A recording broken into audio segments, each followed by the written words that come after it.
Welcome to Cheques and Balances. I'm Michael Vincent. This is James Blair. And this week we have David Boyle on again for our special on how to be in good shape when you retire.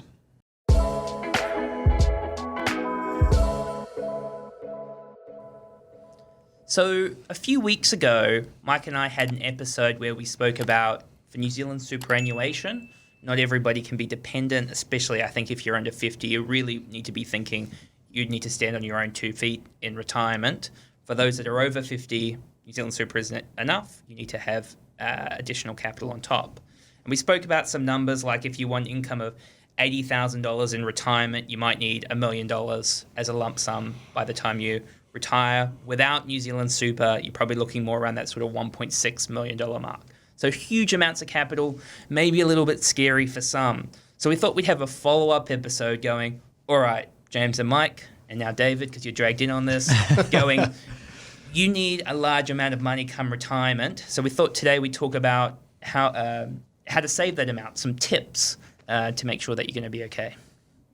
So the first tip, we've got a few different ones we're going to run through, is understanding your cash flow. So knowing where your money is going, what's the cost of your living, and where you can allocate money outside where you can save, invest.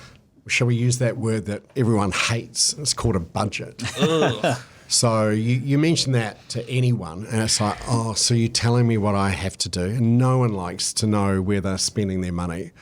They might have a little bit of an idea, but if they actually lift up the sheets, it's not looking very good in respect of where they might be spending money, that they would be surprised at the amount of money they're spending as well. So there's no point planning ahead if you don't know what your income and expenditure is. And if we could change the word budget to a holiday or something that actually is more brighter and empowering, or that you're going to enjoy, there'd be a great start. So yeah, I mean, there are a lot of probably good ways that you can start that approach without being too onerous. And I know that Sorted, the website's got a great way to kind of put in your data, and you can have a bit of a snapshot. But there are a lot of other places, or working with an advisor even, to get that picture, and then own what you've done today, and look at how you might change your behaviour to what the outcome and improvement would be.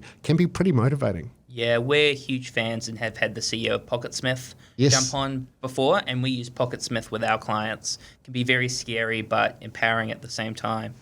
I think coming back to the word budget, though, I had somebody say to me maybe a month or so ago, budgets are for poor people. And I was just like, well, dang. But a really important point is your salary or your earnings does not make you rich.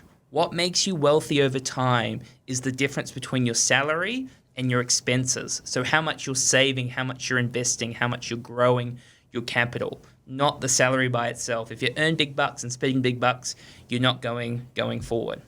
So, Mike, I know when we talk about the budget and enhancing your cash flow and making the most of it, there's a really good way to, a really good example around your mortgage and how big of a difference it can make over time. Yes, we talk about this with on a lot of our webinars and to a lot of our the presentations that we do, which is, if I spent or took $100 per week of my spending and allocated that towards my mortgage, what would that do? And, $100 a week for some people is a lot, for some people it's fine, but, all of these numbers are relative to your situation. It's about improving or contributing a little bit more to improve your financial situation in the long run. So let's say you have an $800,000 mortgage, it's on a 4% interest rate, and you're making, $2,000 a fortnight repayment. If you start to contribute $100 a week extra, what does that actually mean for you? And realistically speaking, that means you're going to pay your loan off 3 years earlier. Now, you might be looking at me and going, Mike, 3 years, what does that mean? I prefer to have $100 a week so I can go to the pub with my friends, and I'm going to get more utility out of that than putting it on the mortgage. And you can actually do that on Afterpay now anyway, so we'll talk about that later. But, okay, so I paid the loan off 3 years. So let's say I allocate that $2,200 a fortnight into an investment fund that gets me a 4% return. Over those 3 years, in year one, I'm going to have around $59,000. In year two, I'm going to have $121,000, and in year three, I'm going to have $185,000 sitting in that account. Now, again, you might be going, Mike, that sounds okay, but it doesn't sound great. Let's say after that 3-year period, you stop contributing and just leave that money sitting in that fund getting a 4% return. If you stay invested for another 10 years, you're going to have $264,000 that's sitting in that fund waiting for you when you move into retirement. And that just shows you that those small incremental steps, that $100 a week, can get you to having, $260,000, and there's reasonably conservative numbers here, for when you're moving into retirement. I mean, Mike, you hit on probably what I think's commonly known, the way I explain it is the eighth wonder of the world, which is compound interest. So the best way and I used to do mortgages in the bank way back when the average loan was probably $60,000 for a mortgage on a house. And house prices in Sprayden were $55,000. Yeah, they were. Wow. They'd moved up by the time I got into that next career step. But the power of compound works in reverse, right? In respect of predominantly table mortgages or those where you're paying all or most of your interest off first. So getting the term down a little bit more and or being in position to then save that money. And the trick is, I think, as you alluded, is not spending that extra, but putting it away. The power of compound in the long term makes a big difference. And it's something that you don't have to think about. It just happens. Yeah. And for those that are going, well, I don't have $100 a week extra to spend, a couple of options. One, you can do what I do, is when I go out for breakfast with Mike, I do the old Australian haka. Don't have my wallet, save $100 instantly. I can say that, by the way, I am Australian. Yeah, true. Point number 2 there is hopefully in the future you will get pay rises. So you don't have to put that $100 in there straight away. Mike, I think you've got an example here as if what happens over time with that. Yeah, so let's say I'm on $80,000 at the moment. And I get a 3% pay rise every year. And guys, I know you're looking at me going, no one gets a 3% pay rise every year. But let's say some years you get more, some years you get less. You might get a promotion some year, that sort of thing. Now, let's say you allocate half of that to future you. So we'll call that paying down the mortgage, and half of that to present you, which is enjoying that now, spending it, having a bit of fun. Over 15 years, that equates to around about $350 a fortnight. So already you can see that actually, even if I can't do it today, if I can take some steps over time, I will get there and potentially be able to contribute more than our original example of $200 a fortnight. Yeah, you clear even more off. You pay off your mortgage even faster in that example. So like if we're coming back to that $1 million, $1.5 million in retirement and go, well, we're already talking about $300,000 with $100 a week over time, start to break it down and you go, oh, this might actually work. The second piece, or the third piece after clearing down the debt more aggressively and then also managing the budget well, is probably thinking about those bad debts, Afterpay, credit cards, how you use them. David, I know we've got to be careful here. We might get you on a bit of a rant. Yeah. How should people be using those debts? Well, it's like anything. If you can afford to do it, then and build it into your budget, and you've got a plan around that, well, you're going to have the money to pay that debt off. I mean, I give my credit card an absolute thrashing every month, but I pay it off every month. And why not? Because I can use that as a really good way to kind of pay my bills in a convenient way, but not have to pay any interest on it. It's good. That's good news. And then we're seeing iterations of lay-by called Afterpay and other such opportunities that provide access to other people's money that you can use in the short term. The risk is, and the key challenge has always been, that you don't plan to have that money paid off before you have to start paying interest or cover some of those fees, which are quite extraordinary. So getting rid of that toxic debt, and also probably having a little bit of a buffer to help mitigate the use of short-term high-cost debt is going to be really important. So as part of your budget, you're going to have a bit of an emergency fund or a buffer savings, something that will genuinely help mitigate that high-cost debt that you think isn't costing a lot because you only see the little payments that you're making, but over time that can have a massive impact. It's a bit like a lot of people using flexible mortgages, really, where you've got capital available. And after a while, if you do use it a little bit, that extra compound impact on the other side is going to eat away all the benefits of having access to it in the first place. So, yeah, just managing money, just be aware of it, and managing the risks that you can is going to be incredibly important to get you in a better position by the time you're looking to retire. Yeah, and if I can chip in there, just on the afterpay and the credit cards and these sorts of things, just because it's advertised to you as an easier, more convenient, cheaper way to sort of spend now and pay later, if I'm looking at afterpay as opposed to a credit card, as someone in a previous life who worked in that industry and was using your data to get you to spend more money, I can tell you that that is what it is designed to do.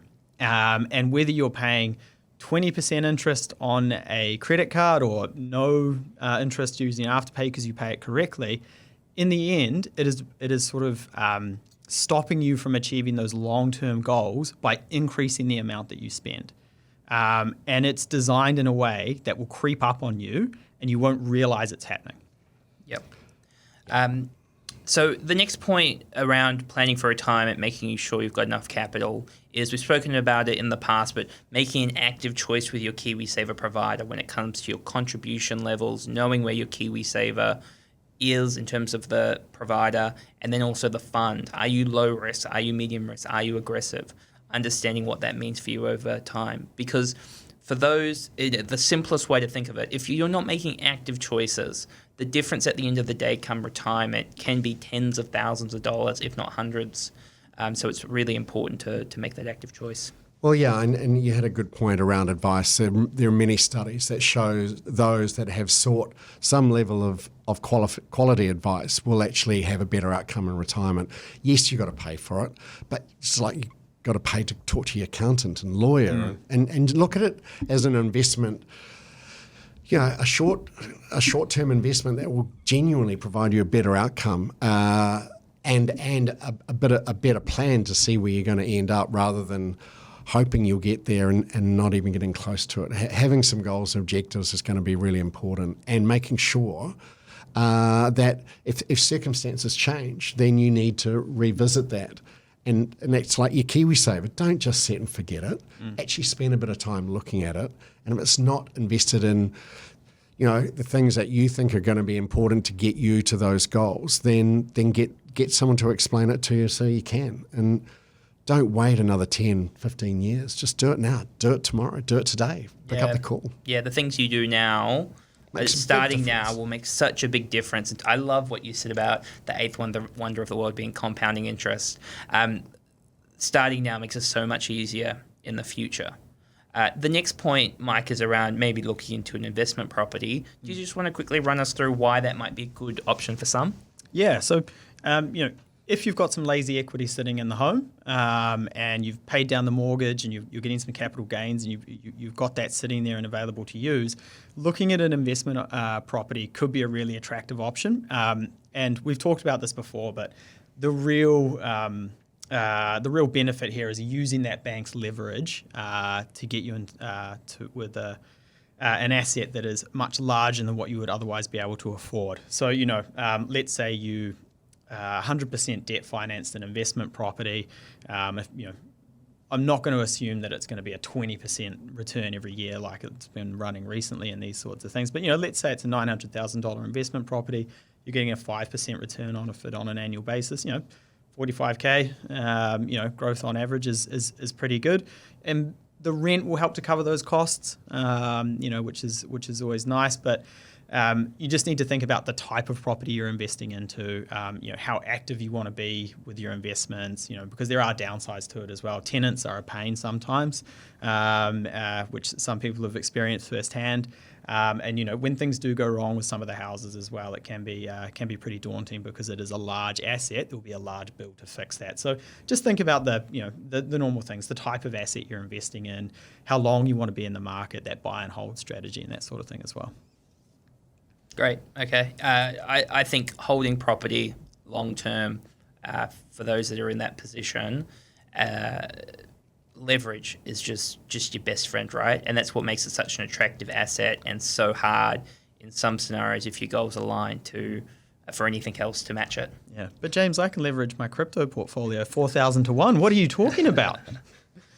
And we've also, leveraging around investment property. There's people in the small business leveraging or using banks' money to build up an asset of value. So there is good debt and bad debt, and you're talking about good debt there that actually builds an asset or builds something that is going to provide you an income and an asset in a business sense. So, they're all options, but many of us are more salary and wages, so we've got, I think, better ways to access that. Yeah. So there's so many different ways that can help you achieve that goal of having enough money for retirement. There's also ways that can pull you back, like we alluded to with those bad debts. Lots of things we didn't talk about, like maybe having an index fund or a managed fund, making sure you've got a decent size emergency fund when things go wrong, maybe looking at a business in the future, going on your own, looking at your own income, how can you grow your income. But there are some ideas of how you can grow your wealth to make sure you're going to be okay in retirement. David, thank you very much for joining us. It's been cool. We'll definitely have to get you back. It's been an absolute ball in our brand new studio. Yeah, how much fun. Very cool. Please make sure to give us a subscribe on YouTube. Please make sure to give us a review, and we'll see you next week.